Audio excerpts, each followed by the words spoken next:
بونجور، اخباركم ايه؟ انا ميمي. ده اول برودكت من تاب. بصوا شيك ازاي العلبه. very very cute. طبعا الارشادات ورا شكلها ايه. ده الستيكر اهي، شدها كده. ادي التاج اللي بتتلزق very شيك الصراحه. يبقى عليها اللي هو QR كود شكلها كده، وستيكر من ورا لو عايزين نلزقها مثلا في لابتوب او في موبايل. لطيفه، جاست ان انتوا تعملوا سكان للكيو ار كود يدخلكوا على طول البيج اللي فيها كل اللينكس بتاعت السوشيال بتاعتكم.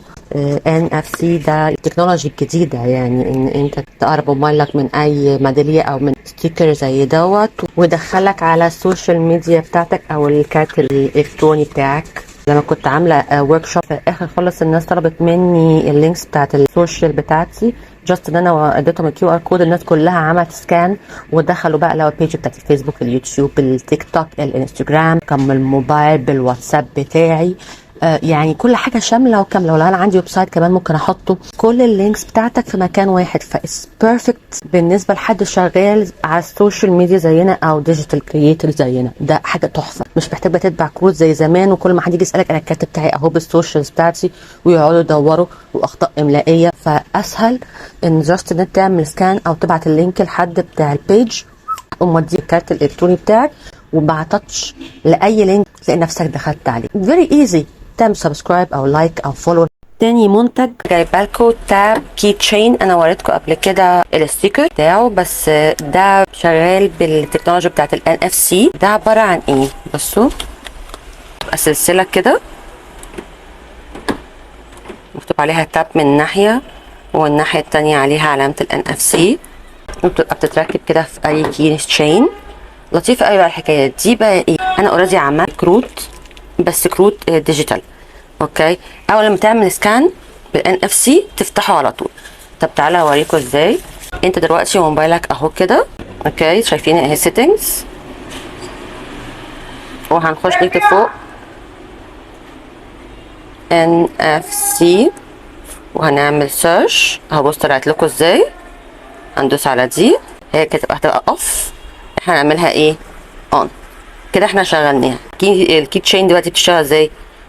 بصي انا مثلا اهو، وادي كي تشين هجيبها من ورا كده، هقربها قوي من ظهر موبايل، تفتح الويب سايت بكل اللينكس اللي فيه اهو. الويب سايت بتاعتي.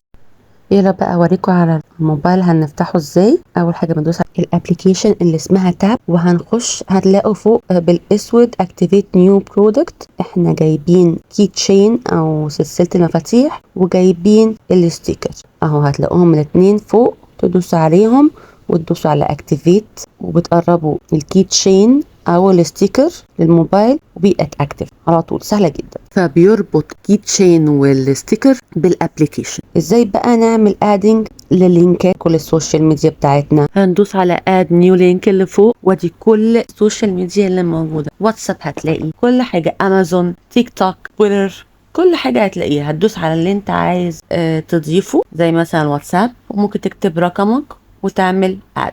وفي اوبشن ان انت تعمل لينك هايلايتد، يعني يبقى مهم كده في البروفايل بتاعك. لو دوسنا على البروفايل تحت هيجيب edit بروفايل. ممكن نخش نكتب الاسم اللي احنا عايزينه. يعني انا مثلا هكتب ميمي جاردن بالعربي، كنت كاتباه بالانجلش بس هزود كمان ميمي جاردن بالعربي. ممكن اغير الصورة وهدوس ابديت بروفايل. خلاص سكسسفul، نجحنا كده، وهو بقى اسمي دلوقتي ميمي جاردن بالانجلش وبالعربي. بس كده، اتمنى الفيديو يكون عجبكم، ويا ريت ما تنسوش تعملوا فولو سبسكرايب وكل الحاجات دي على كل السوشيال ميديا. ولكم باي باي.